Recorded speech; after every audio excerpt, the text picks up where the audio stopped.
오늘 하나님께서 우리 연예인들에게 주시는 약속의 말씀은 요한복음 7장 37절에서 39절의 말씀입니다. 요한복음 7장 37절에서 39절.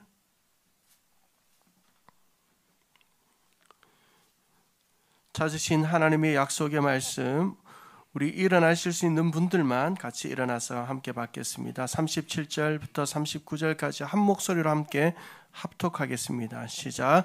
명절 끝날 곧 큰 날에 예수께서 서서 외쳐 이르시되 누구든지 목마르거든 내게로 와서 마시라. 나를 믿는 자는 성경의 이름과 같이 그 배에서 생수의 강이 흘러나오리라 하시니 이는 그를 믿는 자들이 받을 성령을 가리켜 말씀하신 것이라. 예수께서 아직 영광을 받지 아니하셨으므로 성령이 아직 그들에게 계시지 아니하시더라. 아멘. 오늘은 지난주에 이어서 요한복음 7장의 본문을 통해서 예수님이 만난 사람 두 번째 시리즈로 명절에 모인 사람들이라는 제목으로 말씀을 나눌 때 성령께서 우리의 영의 눈을 열어주시는 은혜가 있게 되기를 주님의 이름으로 축원합니다. 우리 사랑하는 성도님들, 그리고 다음 세대 친구들은 선물하면 어떤 추억이 있어요? 내가 받았던 선물 속에 특별히 잊지 못할 선물 어떤 게 있으세요? 저도 잊지 못할 선물이 하나 있는데, 명절날 제가 어떤 분들에게 문자를 보냈어요. 문자를 보냈는데 답장이 왔을 거 아니겠습니까? 그 답장을 잊을 수가 없습니다. 답장이 이렇게 시작되었습니다. 목사, 니도 명절 잘 보내세요. 이게 저는 지금도 그냥 이렇게 그분에게 말씀드리지 않았거든요. 이렇게 믿고 있어요. 밑에 미음자 하나가 빠졌다. 일부러 빼지는 않았을 거라고 저는 확실히 믿고 싶습니다. 목사, 니도 명절 잘 보냈어요. 참 잊을 수 없는 이분의 이름을 쌩쌩하게 기억하고 있습니다.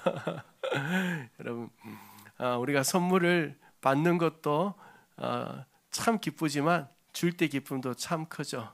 여러분, 이 명절, 이 가을에 여러분이 정말 소중한 사람들에게 선물도 좀 해보시고, 무엇보다도 여러분의 태신자들에게 정말 작은 선물이라도 전달하면서 가장 작은 선물을 전달하지만 가장 위대한 선물인 하나님을 만나는 일에 초대하시면 좋겠다 생각합니다.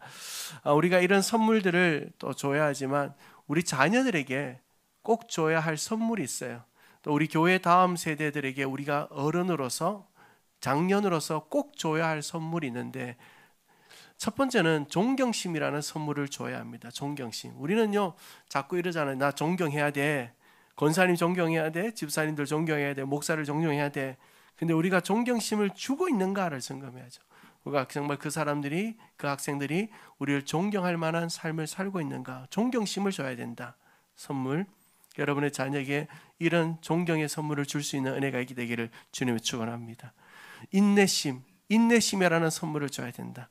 아이들이, 우리 자녀분들이 살아가면서 어떤 형편과 상황 속에서도 인내하고 때를 기다릴 줄 아는 인내심, 사랑을 선물해야 된다.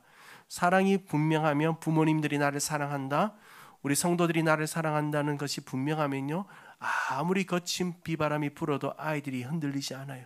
그 뿌리가 사랑에 딱 박혀있기 때문에 순간 휘청할 수 있지만 다시 제자리 돌아오죠. 자신감, 작은 것을 성공했어요. 그러면 크게 기뻐해 줘야 돼요. 아주 작은 거, 너 너무 잘했다. 이번에 너 그렇게 잘했어. 크게 기뻐해 줘요. 큰 실수를 했어요. 그러면 아주 작게 놀라는 거예요. 아이고, 어떡해, 괜찮아.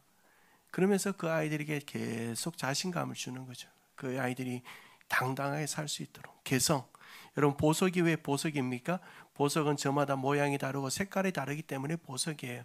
우리 모든 자녀들은, 우리 다음 세대 아이들은 색깔이 다 달라요. 근데 그 아이들의 색깔을 우리는 자꾸 천편일률적으로 맞추려고 하죠. 네모나게, 세모나게, 동그랗게. 여러분, 그 아름다운 보석이 보석될 수 있도록 그들의 개성을 잘 살려주는 선물 중요하죠. 배움. 아이들이 배울 수 있도록 많이 해줘요. 배움에. 어떤 거라도 배워봐라. 나쁜 거는 좀 배우면 안 되겠지만 좋은 거는 배워봐라. 너 여름에 열심히 일해서, 대학생들 되면 열심히 일해서 한 2달 일해서 여행도 좀 가. 해외여행도 좀 가서 너희 또래 아이들이 어떻게 살아가는지 보라고. 그럼 배울 수 있도록.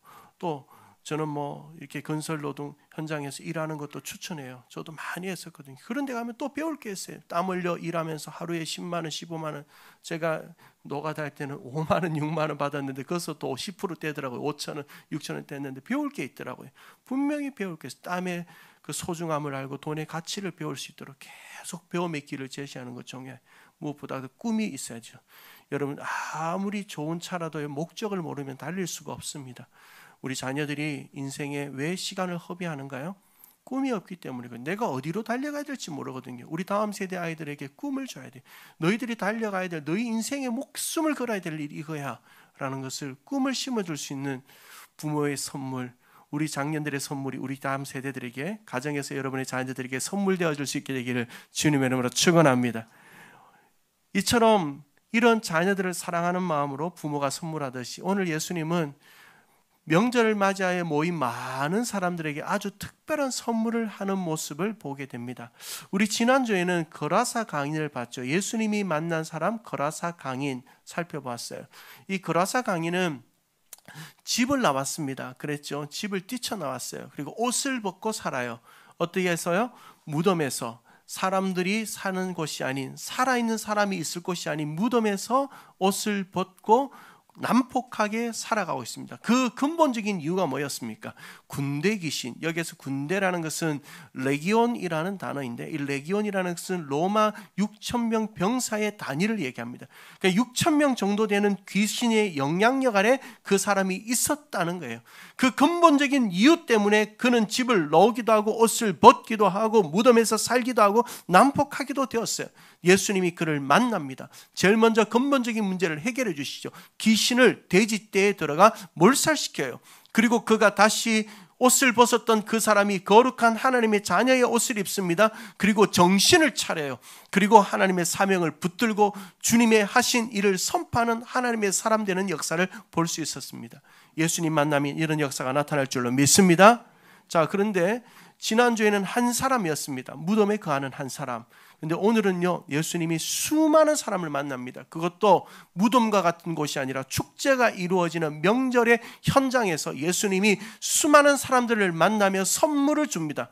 우리도 축제가 되면 선물을 주잖아요. 이번 미라클 축제 때도 첫째 날은 특별한 소금을 주고 둘째 날은 꿀을 주는 거예요. 왜 꿀을 줄까요? 그분의 별명이, 두 번째 오시는 강사분의 별명이 꿀포츠거든요. 그래서 우리가 이번 선교 다녀올 때 꿀을 준비해 왔어요. 미리 몇 개월 전부터 준비했거든요. 꿀을 딱 준비해서 태국 현지 꿀을 주려고 준비하고 있어요. 그런데 이런 것과는 비교할 수 없는 예수님의 특별한 선물이 명절을 맞이한 수많은 사람들에게 주어지고 있는데, 그 선물이 무엇인지를 살펴보며 이 선물이 오늘 이 아침 여러분에게 있게 되기를 원하고, 또한 이 선물이 이번 미라클 축제에 우리의 태신자들, 여러분이 초대할 그들에게도 전달되어지기를 기대하고 기도하는 마음으로, 믿음으로 오늘 이 말씀을 함께 나눌 수 있게 되기를 주님의 이름으로 축원합니다. 명절을 맞이하는 수많은 사람들에게 주시는 예수님의 첫 번째 선물은 목마름에 대한 의문의 선물입니다. 목마름에 대한 의문의 선물. 별거 아니네 싶으세요? 아닙니다. 이 선물이 얼마나 중요한지 몰라요. 자, 오늘 이야기를 좀 알려면 이 배경을 좀 알아요. 왜 사람들이 모였는가라는 거예요. 자, 저를 잠깐 보시면 유대인에게는 세 가지 명절이 있어요. 유월절, 맥추절, 초막절. 초막절은 장막절이라고 부르기도 하는데, 왜 장막절이라고 부르냐면 이스라엘의 백성이 광야에 나와서 생활을 하잖아요. 40년 동안 생활을 하거든요. 하잖아요 이러면요, 교회 처음 오시는 분들은 나만 모르는 것 같아. 그러면요, 교회는 교회 어린 단사님들만 다니는 것 같다 싶거든요. 모르는 사람들이 많아요. 저도 잘 몰라요. 광야에서 이스라엘 백성이 살았다 하더라고요. 근데 그때 살 때 어떻게 살았냐면 천막을 치고 살았습니다. 그러다 보니까 그 절기를 기념하는 절기가 바로 유대인들에게 있어서 초막절, 장막절인데, 이때가 되면 12살 이상의 사람들은 예루살렘에 다 모여서 장막절을 일주일간 지키게 됩니다. 그러면서 일주일간 지키면서 뭐 하는가 하면, 자신들의 조상이 광야에서 생활할 때 하나님께서 어떻게 입히시고 어떻게 먹이시고 어떻게 그들을 지키셨는지를 말씀해 주는 거예요. 그 말씀을 들은 그 자리에 모인 사람들이 무엇을 느끼겠어요? 하나님, 우리 일생도 좀 지켜주세요. 우리 일생도 좀 인도해 주세요. 우리 일생도 좀 도와주세요 라고 생각하며 명절을 함께 보내는 절기가 초막절입니다. 근데 이 초막절날, 그것도 마지막 끝날은 항상 축제의 마지막 클라이막스잖아요. 이 클라이막스 때 예수님께서 소리치세요. 수많은 사람들을 향하여, 명절의 축제를 즐기고 있는 그 사람들을 향하여 어떻게 소리치는가? 37절을 한번 볼까요? 37절을 보면 누구든지 어떤 사람들 목마르거든 이라고, 목마르거든. 자, 저를 보시죠. 자, 여러분 보십시오. 명절이 끝나갑니다. 긴 연휴가 끝났습니다. 그러면 사람의 마음엔요, 어떤 게 찾아오는지 아세요? 허전함이 찾아와요. 일주일 동안 쉬었는데 또다시 삶의 현장으로 가야 되는구나. 삶의 현장에 가면 일이 가득하고 또 해결해야 될 일들이 많으니 허무함과 두려움과 염려가 찾아오는 그 시즌에, 그 타이밍에 예수님께서 누구든지 목마르거든 이라거든요. 누구든지 목마르거든. 이 질문은 어떤 질문인가 하면, 이 말을 바꾸어서 쉽게 얘기한다면 이렇게 말씀하는 거예요. 다시 명절이 끝나고 일상으로 돌아가는 이 사람들아, 많은 사람들아, 너희들이 느끼는 삶의 무게감과 부담과 염려가, 삶의 그 모든 어려움이, 그것으로 말미암아 찾아오는 인생의 목마름의 근본적인 원인이 도대체 무엇인지 알고 다시 돌아가려고 하느냐?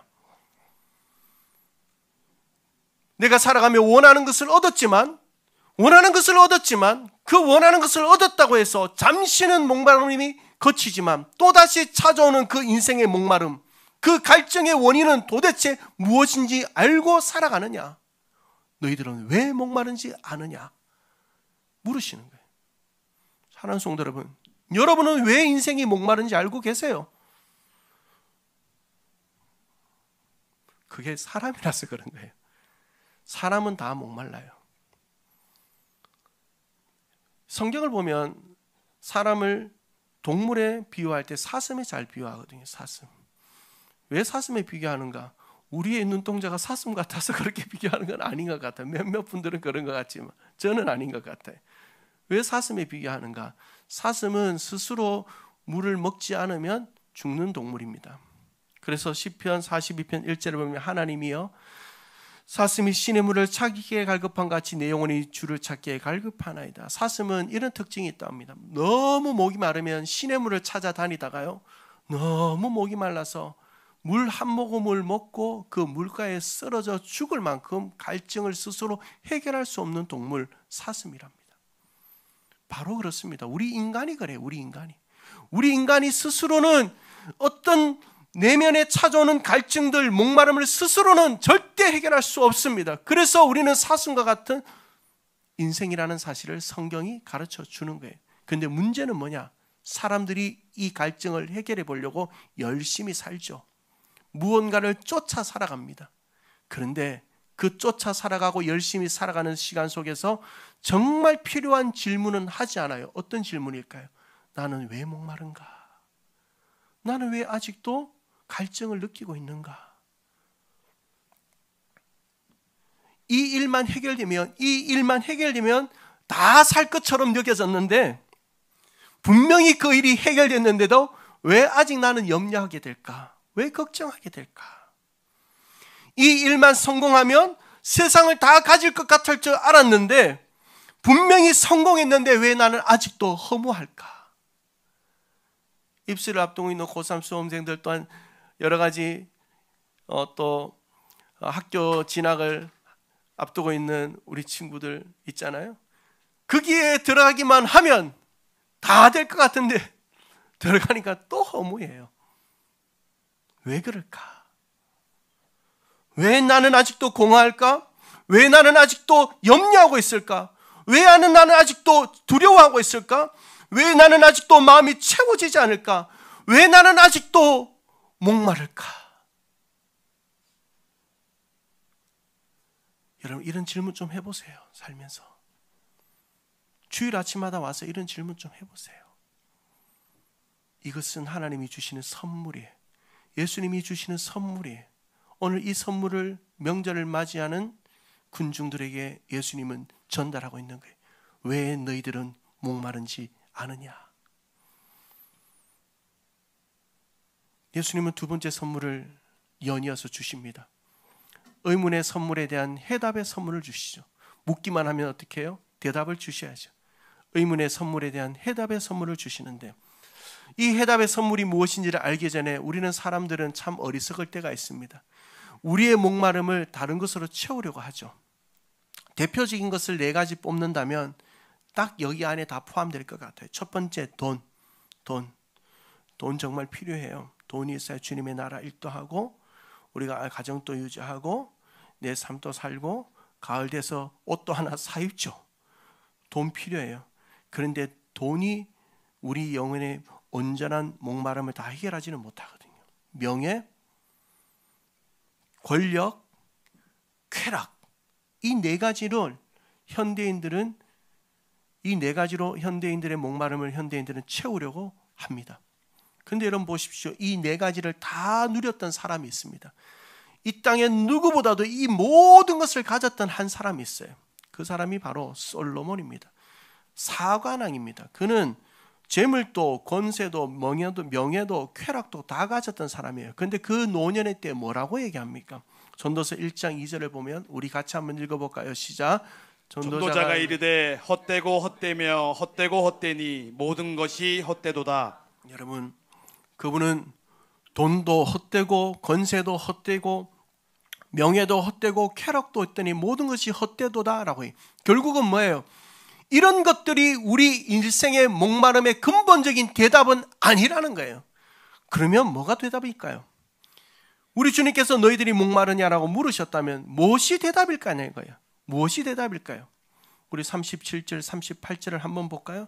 37절, 38절 빨간색 글자가 있죠. 여러분 성경에 그 예수님께서 하신 말씀을 적어 놓은 거거든요. 빨간색 글자만 한번 읽어봅시다. 시작. 누구든지 목마르거든 내게로 와서 마시라. 나를 믿는 자는 성경의 이름과 같이 그 배에서 생수의 강이 흘러나오리라. 아멘. 자, 여러분 오늘 이 예수님의 선포를 알기 위해서는 어떤 상황 속에서 이 선포가 이루어지는지를 알아야 됩니다. 명절 끝날이 되면 제사장들은 금으로 만든 항아리를 가지고 실로암 못가에 가서 물을 길어 오게 됩니다. 그 물을 길어 와서는 쌓아놓은 제단 주위를 돌면서 시편 118편 25절의 말씀을 외쳐요. 여호와여 구하옵나니 이제 구원하소서 구원하소서 이제 형통케 하옵소서 라고 외치며 그 길어 온 물을 붓게 됩니다. 이 물은 무엇을 상징하는가 하면 자신들의 조상이 광야 생활을 할 때 목이 마를 때 갈증이 날 때 하나님께 호소한 즉 하나님께서 모세를 향하여 그 바위를 내리쳐라 할 때 그 돌이 갈라지며 그곳에서 솟아난 샘물을 얘기하는 거, 상징을 하는 거예요. 곧 이것은 무엇입니까? 그들이 이제 일생에서 돌아가서 삶에 돌아가서 자신들의 목마름을 채워줄 것, 자신들의 인생의 무게감 속에 찾아올 고독함과 외로움과 절망을 채워줄 것에 대한 구원의 메시지를 기다리고 있는 거예요. 그 반석에서 터져나온 생수를 기다리고 있는 상징적인 행위입니다. 근데 예수님께서 그때에 소리치시는 거예요. 누구든지 목마르거든 인생의 궁금함, 인생의 의문을 가지고 나는 왜 목마를까라고 여기는 사람들아, 너희들의 인생 가운데 잠시 주는 갈증을 해결하는 음료가 아닌 영원한 생수가 여기에 있다라고 주님 말씀하는 거예요. 이사야 55장 1절에서는 목마른 자들은 물로 나오라고 합니다. 물로. 그런데 우리 주님께서는 그 물이신 그분께서 직접적으로 얘기합니다. 나에게로 나오라. 사랑하는 성도 여러분, 그렇습니다. 왜 우리는 목마를까요? 왜 우리는 목마를까요? 우리의 목마름은 무엇으로 채울 수 있을까요? 그것은 예수님밖에 없는 줄로 믿으시길 주님의 이름으로 축원합니다. 어떤 것으로도 해결할 수 없습니다. 잠시는 해결할 수 있어요. 여러분의 인생의 목마름. 그러나 그것은 근본적인 해답은 되지 않습니다. 예수 그리스도 그분 외에는 우리의 마음에 난 이 구멍을, 갈증을, 허전함을, 공허함을 채울 길이 없어요. 파스칼인 그의 책 팡세에서 이렇게 얘기해요. 오늘 우리는 행복했다는 거예요. 우리는 원래 행복했다는 거예요.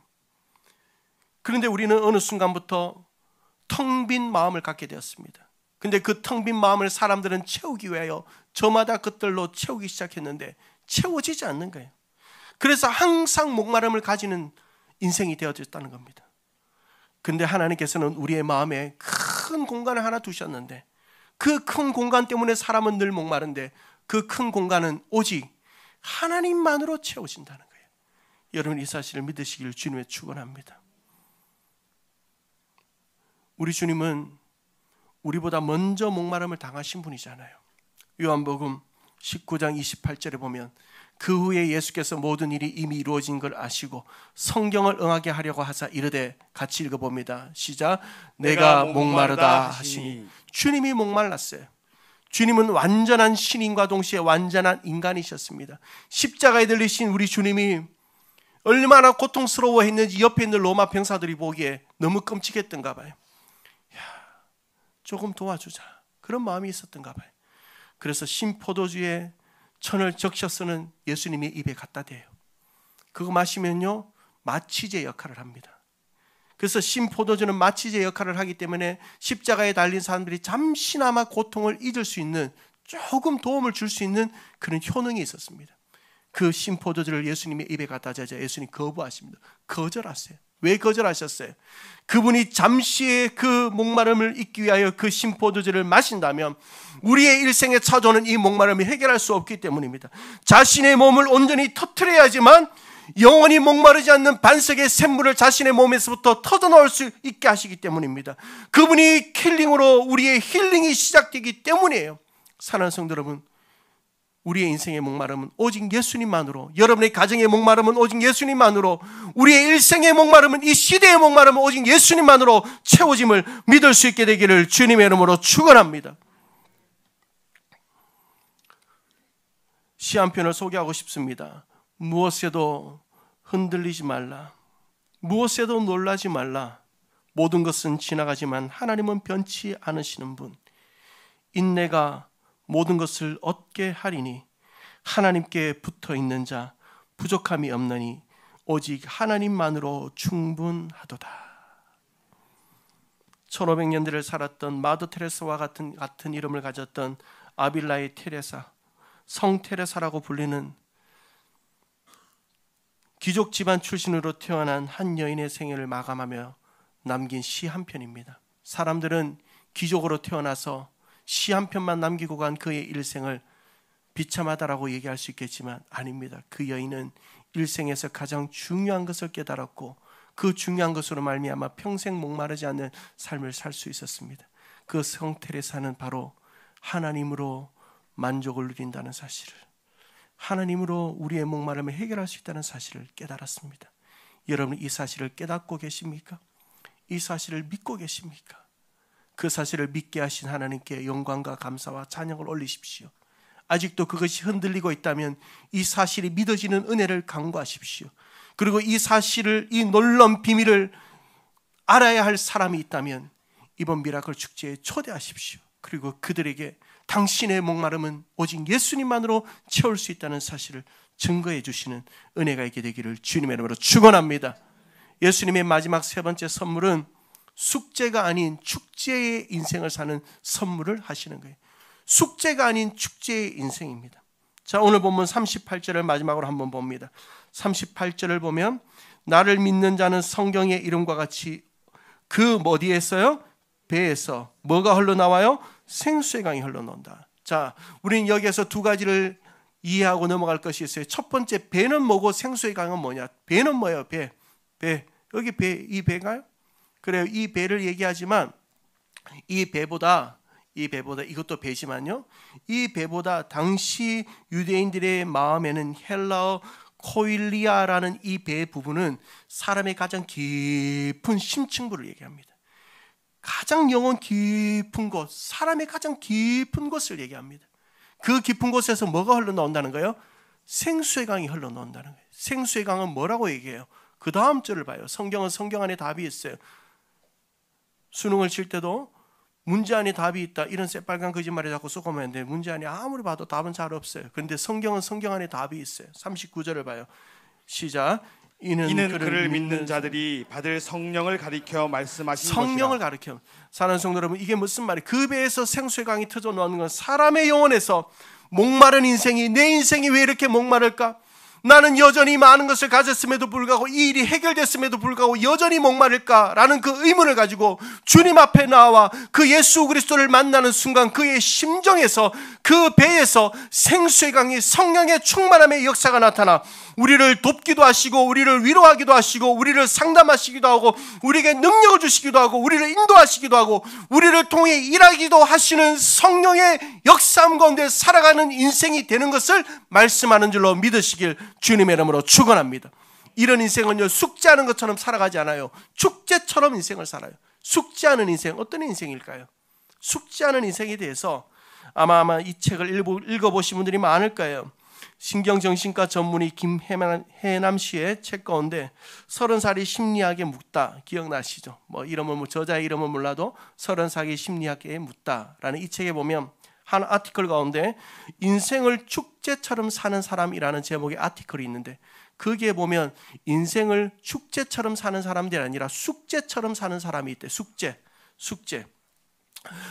인생을 숙제처럼 사는 사람은 어떤 사람인가 하면, 먼저는 세상의 모든 짐을 혼자 지고 가면서 나 아니면 안 된다라고 생각하는 사람 뿐만 아니라 집안이든 직장이든 어디에서든 모든 일을 혼자 도맡아서 다 감당하려고 하는 사람, 심지어는 이런 사람들은 남자 여자가 교제할 때도 상대에게 기쁨을 주기 위해서 자기 자신을 늘 희생하고 상대가 기뻐하는 모습 보면서 나도 기뻐한다라고 여기는 사람, 그런 사람들이 인생을 숙제처럼 사는 인생이래요. 근데 이런 사람들은 정말 본성이 그래서 그렇다기보다는, 이런 사람들은 아차하는 순간 잘못된 왜곡된 정서에 사로잡히는데, 도덕적 자학증, 자기 스스로 자신을 희생하고 자신을 다른 사람들에게 위해서 배려하는 것 같지만 정작 자신 속에는 내가 이렇게 하면 남이 나를 좀 더 인정해 주겠지, 내가 도덕적으로 좀 더 우월한 사람이 되겠지라는 생각에 사로잡힌 사람들이라는 거예요. 이 사람들의 가장 큰 특징이 바로 그거예요. 내가 아니면 안 된다, 내가 모든 것을 해야 된다, 그리고 누구에게 맡길 수 없는 사람, 인생을 숙제처럼 사는 사람이라는 거예요. 여러분, 그런데요, 인생을 축제처럼 사는 사람이 있어요. 그 사람은요, 바로 오늘 본문의 말씀처럼 내 일생을 성령님께 의탁하는 사람이에요.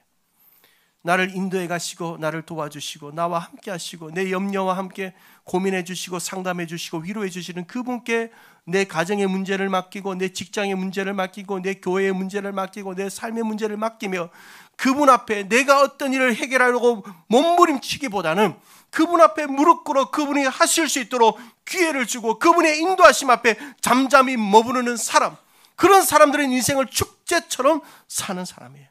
사랑하는 성도 여러분, 여러분의 직장 생활이, 가정 생활이, 학교 생활이 숙제이십니까? 축제이십니까?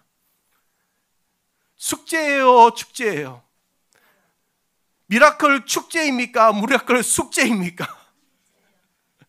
눈빛은 다 숙제인데 숙제예요, 축제예요. 저는 우리의 삶이 숙제가 아니라 축제가 될 수 있게 되기를 주님의 이름으로 축원합니다. 그러려면 하나님께 맡겨야 돼요. 내 배에서 생수의 강이 터져 나오는 그 성령의 인도하심 앞에 내 생애를 맡겨야 됩니다. 우리의 교회의 사역을 맡겨야 됩니다. 여러분의 삶을 맡겨야 됩니다. 그러면 그분께서 인도해 가시는 놀라운 영적 환희를 보게 하실 줄로 믿으시길 주님의 이름으로 축원합니다. 오늘 우리 주님은 명절날 수많은 사람들을 만나 이 멋진 선물을 하고 계신 거예요. 여러분들의 인생이 정말 왜 목마른지 아십니까? 열심히 산다고요? 최선을 다한다고? 중요합니다. 정말 중요해요. 요즘 성실한 사람 찾기가 쉽지 않아요. 성실한 한결같은 사람 중요하죠. 그런데 그것을 하기 전에 늘 나는 왜 목마를까? 내 인생에 찾아온 이 문제는 누구의 손에 달려있을까? 물을 줄 알아야죠. 그 선물을 주시는 거예요. 그리고 그분은 그 의문의 선물에 대한 해답을 주세요. 바로 예수 그리스도. 우리의 인생의 해답은 예수님인 줄로 믿습니다. 뿐만 아니라 그분은 숙제처럼 사는 인생이 아니라 축제처럼 사는 인생에 대한 선물을 주세요. 이 선물이 여러분의 것 되기를 주님으로 축원합니다. 여러분 이 선물을 받으십시오. 사모함으로 받으십시오. 그리고 이 선물을 전달해 주십시오. 나누어 주십시오. 이번 미라클 축제에 놀라운 기적이 이 자리에서 일어나게 될 줄로 믿습니다. 아멘이십니까? 아멘이십니까? 그렇게 될 줄로 확실히 믿습니다.